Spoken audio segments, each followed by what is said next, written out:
Selamat siang pemirsa setia channel Isaac News TV.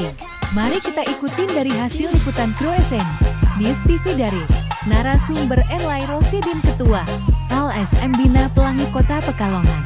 Permasalahan seks bebas dan pelecehan di kalangan remaja merupakan isu yang kompleks dan memerlukan perhatian serius. Berikut beberapa faktor yang dapat berkontribusi pada permasalahan ini. Pertama, kurangnya pendidikan seks yang komprehensif. Kedua, pengaruh media sosial. Ketiga, kurangnya pengawasan orang tua. Keempat, tekanan sosial. Dampak permasalahan.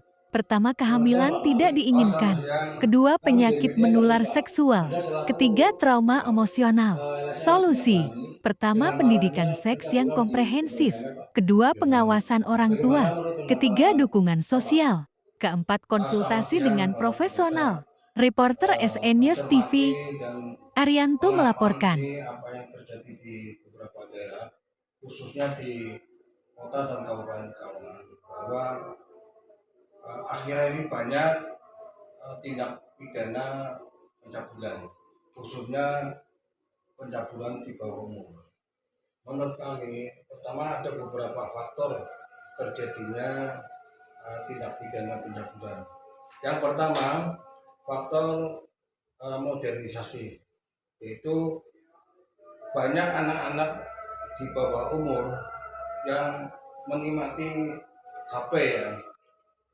Melalui HP ini banyak beberapa fitur-fitur yang menjurus pada kegiatan seksual, sehingga anak itu ingin tahu apa sih yang dilakukan orang tua atau yang di video ini. Makanya upaya-upaya ini yang pertama dari orang tua.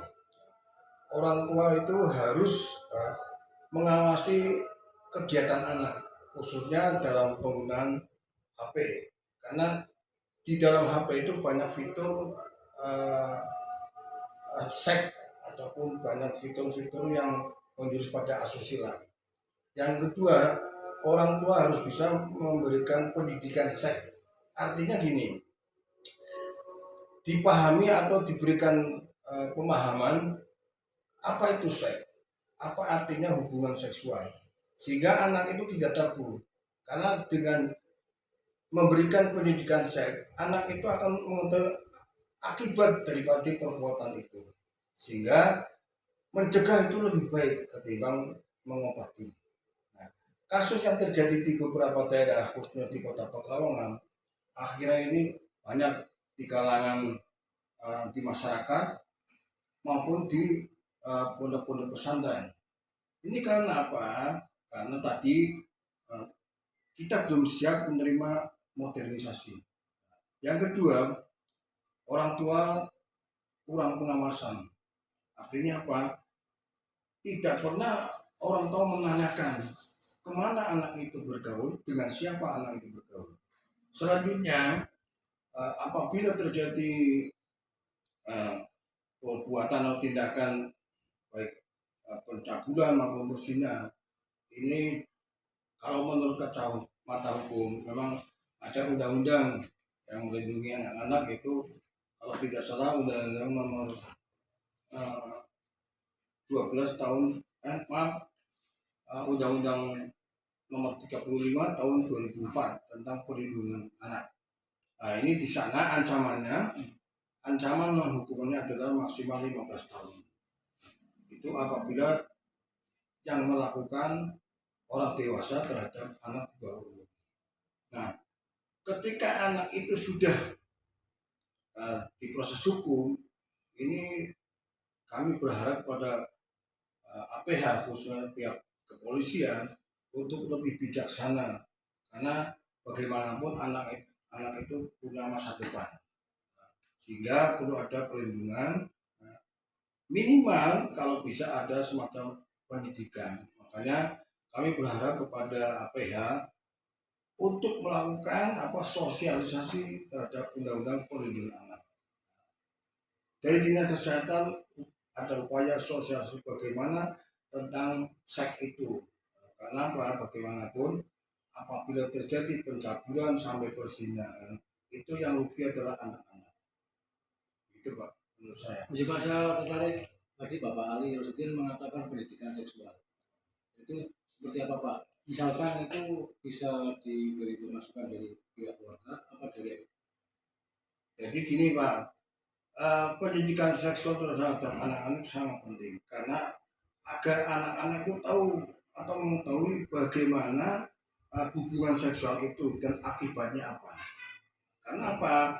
Dengan adanya HP ini, anak itu akan ingin tahu yang seperti ini kayak apa. Saya akan mencoba kalau perbuatan seperti ini kayak apa sih, seperti apa dan sebagainya. Makanya anak itu harus diberi penjelasan bahwa apabila melakukan seperti ini nanti akibatnya seperti ini. Misalnya berhubungan seks di luar nikah itu akan menimbulkan kehamilan dan sebagainya. Yang terjadi nanti solusinya kebanyakan mereka menggugurkan atau aborsi. Padahal ini dilarang oleh agama maupun undang-undang.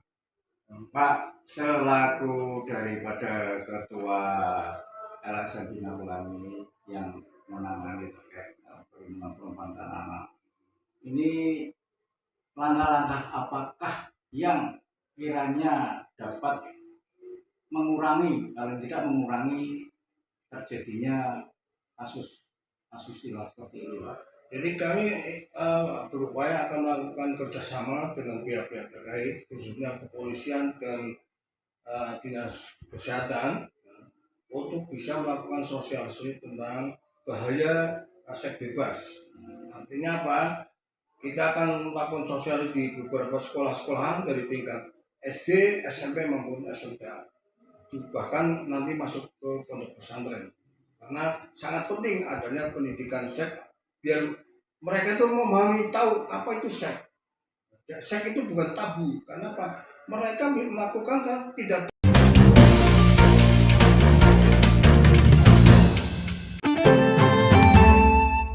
Jangan lupa like, subscribe, dan share ya.